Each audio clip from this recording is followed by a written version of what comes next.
अपनी क्षमता पहचानो। एक गांव में एक आलसी आदमी रहता था। वो कुछ काम धाम नहीं करता था, बस दिन भर निठैला बैठकर सोचता रहता था कि किसी तरह कुछ खाने को मिल जाए। एक दिन वो यूं ही घूमते घूमते आम के एक बाग में पहुंच गया। वहां रसीले आमों से लदे कई पेड़ थे। रसीले आम देख उसके मुंह में पानी आ गया और आम तोड़ने वो एक पेड़ पर चढ़ गया। लेकिन जैसे ही वो पेड़ पर चढ़ा, बाग का मालिक वहां आ पहुंचा।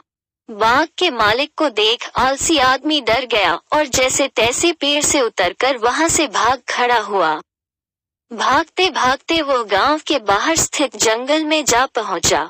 वो बुरी तरह से थक गया था, इसलिए एक पेड़ के नीचे बैठकर सुस्ताने लगा। तभी उसकी नजर एक लोमड़ी फॉक्स पर पड़ी।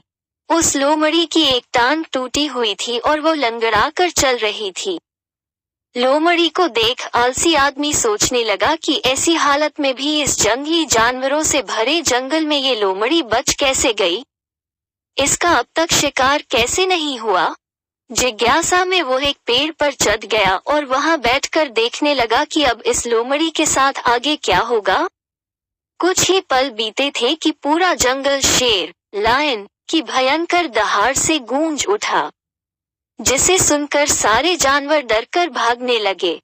लेकिन लोमड़ी अपनी टूटी टांग के साथ भाग नहीं सकती थी।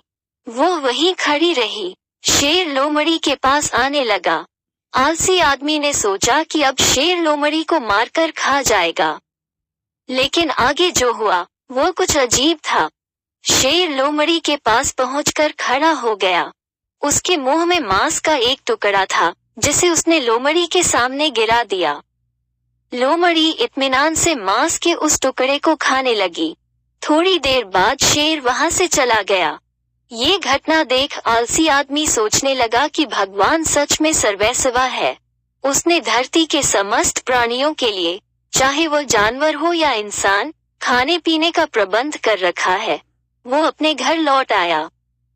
घर आकर वो 2-3 दिन तक बिस्तर पर लेटकर प्रतीक्षा करने लगा कि जैसे भगवान ने शेर के द्वारा लोमड़ी के लिए भोजन भिजवाया था, वैसे ही उसके लिए भी कोई न कोई खाने पीने का सामान ले आएगा। लेकिन ऐसा कुछ नहीं हुआ। भूख से उसकी हालात खराब होने लगी। आखिरकार उसे घर से बाहर निकलना ही पड़ा। घर के बाहर उसे एक पेड़ के नीचे बैठे हुए बाबा दिखाई पड़े। वो उनके पास गया और जंगल का सारा वृतांत सुनाते हुए बोला, बाबा जी, भगवान मेरे साथ ऐसा क्यों कर रहे हैं? उनके पास जानवरों के लिए भोजन का प्रबंध है, लेकिन इंसानों के लिए नहीं। बाबा जी ने उत्तर दिया, बेटा, ऐसी बात नहीं है। भगवान के पास सारे प्रबंध है, दूसरों की तरह तुम्हारे लिए भी। लेकिन बात यह है कि वे तुम्हें लोमड़ी नहीं, शेर बनाना चाहते हैं। सीख हम सबके भीतर क्षमताओं का असीम भंडार है, बस अपनी अज्ञानतावश हम उन्हें पहचान नहीं पाते और स्वयं को कमतर समझकर दूसरों की सहायता की प्रतीक्षा करते रहते हैं। स्वयं की क्षमता पहचानिए, दूसरों की सहायता की प्रतीक्षा मत करिए। इतने सक्षम बनिए कि आप दूसरों की सहायता कर सके। अगर आपको हमारा वीडियो अच्छा लगा तो सब्सक्राइब करें और शेयर करें।